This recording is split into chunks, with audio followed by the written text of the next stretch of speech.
Ok, vamos lá. A gente vai mergulhar fundo numa história que parece coisa de filme, sabe? Ela conecta uma profecia que muitos dizem ser para os nossos dias com um dos artefatos mais misteriosos e procurados de toda a história.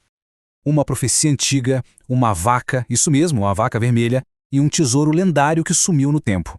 À primeira vista parece que não tem nada a ver uma coisa com a outra, né? Mas e se eu disser que tudo isso se encaixa? Pois é, a gente vai ver como esses três elementos formam uma única e incrível narrativa que fala sobre o nosso passado, o presente e quem sabe até o nosso futuro.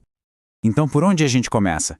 Tudo gira em torno de uma crença muito forte e muito antiga, a de que a construção de um terceiro templo em Jerusalém não é só um projeto arquitetônico. Não, seria um sinal bem claro de que um evento profético de proporções gigantescas estaria prestes a acontecer. Mas, peraí, terceiro templo? Por que terceiro? Para entender o peso disso, a gente precisa voltar um pouquinho no tempo. Pensa só, já existiram 2 templos em Jerusalém. Eles eram o coração da vida religiosa na antiguidade. E o detalhe importante é que os 2 foram destruídos. E aqui que a profecia ganha um tom, digamos, mais sombrio. Algumas interpretações, baseadas em passagens como essa que a gente vê, dizem que esse terceiro templo teria um papel bem específico e assustador. Seria o palco onde uma figura, conhecida como o Anticristo, faria a sua grande jogada, se declarar o próprio Deus. Ok, tudo isso parece uma história muito antiga, certo? Mas e se os preparativos para esse templo já estivessem acontecendo agora? Pois é, o que deixa tudo isso fascinante é que existem sinais bem modernos que, para muitos, indicam que essa construção pode estar muito perto de começar. E olha só, não estamos falando de teoria ou algo do tipo. São coisas concretas. Por exemplo, já foi consagrado um altar cerimonial em Jerusalém. Dizem que todos os objetos sagrados, os utensílios para o templo, já estão prontos. E o mais incrível de tudo, existe um esforço ativo com investimento para criar um tipo de gado bem específico. Inclusive, rabinos chegaram a viajar até os Estados Unidos, lá no Texas, para inspecionar possíveis animais. E essa busca por um animal específico nos leva ao ponto central, o elemento mais crucial de todos, a chamada novilha vermelha. A questão é que para que os serviços no templo possam começar, é preciso um ritual de purificação. E esse ritual só pode ser feito com as cinzas de uma novinha que cumpre uma lista de exigências bíblicas assim, extremamente rigorosas.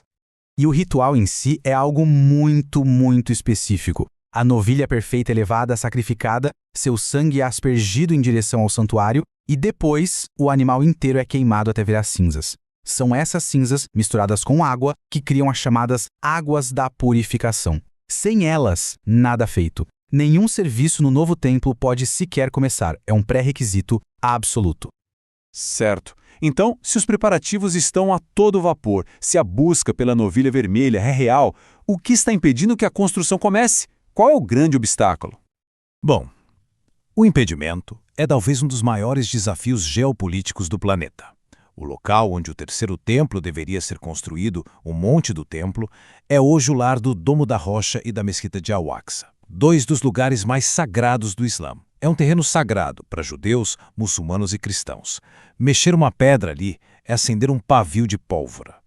E essa dificuldade toda para reconstruir o templo nos joga direto em outro mistério, um que vem lá do primeiro templo. Uma lenda, um tesouro perdido, a famosa Arca da Aliança. Para quem não lembra, a arca era basicamente um baú revestido de ouro que carregava 3 itens sagrados, cada um com um simbolismo muito forte. As tábuas dos 10 mandamentos, a lei de Deus, um pote com maná, lembrando a provisão divina no deserto, e a vara de Arão que floresceu, um sinal contra a rebelião.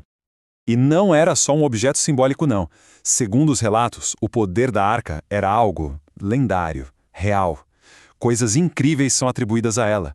Dizem que ela abriu as águas do Rio Jordão, que derrubou as muralhas de Jericó, até mesmo que limpava o caminho de cobras e escorpiões do deserto. Tocar nela indevidamente? Morte na certa. O problema é que, quando o primeiro templo foi destruído, lá em 587 a.C., esse objeto, com todo o seu poder, simplesmente sumiu, desapareceu do mapa, e aí começou um mistério que já dura mais de 2.600 anos. E claro, onde tem mistério, tem teorias. E são muitas. Tem quem diga que o profeta Jeremias a escondeu numa caverna. Outra teoria muito famosa é que ela está na Etiópia, guardada a 7 chaves por monges. Há quem acredite que os cavaleiros templários a encontraram ou que ela está enterrada em uma câmara secreta bem debaixo do lugar onde estamos falando, o Monte do Templo. E agora a gente chega na parte final, onde tudo se amarra. Como é que a arca, esse objeto físico desaparecido, se conecta com a mensagem central de toda essa história profética? E aqui vem a grande virada na história. É uma mudança de perspectiva teológica enorme. A ideia é que a forma como a presença de Deus se manifestava mudou. No Antigo Testamento era algo físico, localizado ali, na arca. Já no Novo Testamento, essa presença se torna espiritual, universal, habitando dentro das pessoas. O acesso, que antes precisava de sacerdotes, se torna direto. E o mais interessante é que essa ideia parece ser confirmada por uma profecia antiga, do próprio Jeremias. Ele previu um tempo em que as pessoas não sentiriam mais falta da arca. Ela não seria mais necessária nem sequer lembrada. É como se a própria Escritura dissesse que o seu tempo iria passar. Então, no fim das contas, a proposta que fica é a de que talvez a fé tenha passado por uma evolução, sabe? Deixando para trás a necessidade de um objeto físico para se conectar com o divino. E isso nos deixa com uma pergunta para refletir. Se um objeto tão poderoso um dia simbolizou a presença divina, o que a sua ausência nos diz sobre a natureza da fé nos dias de hoje?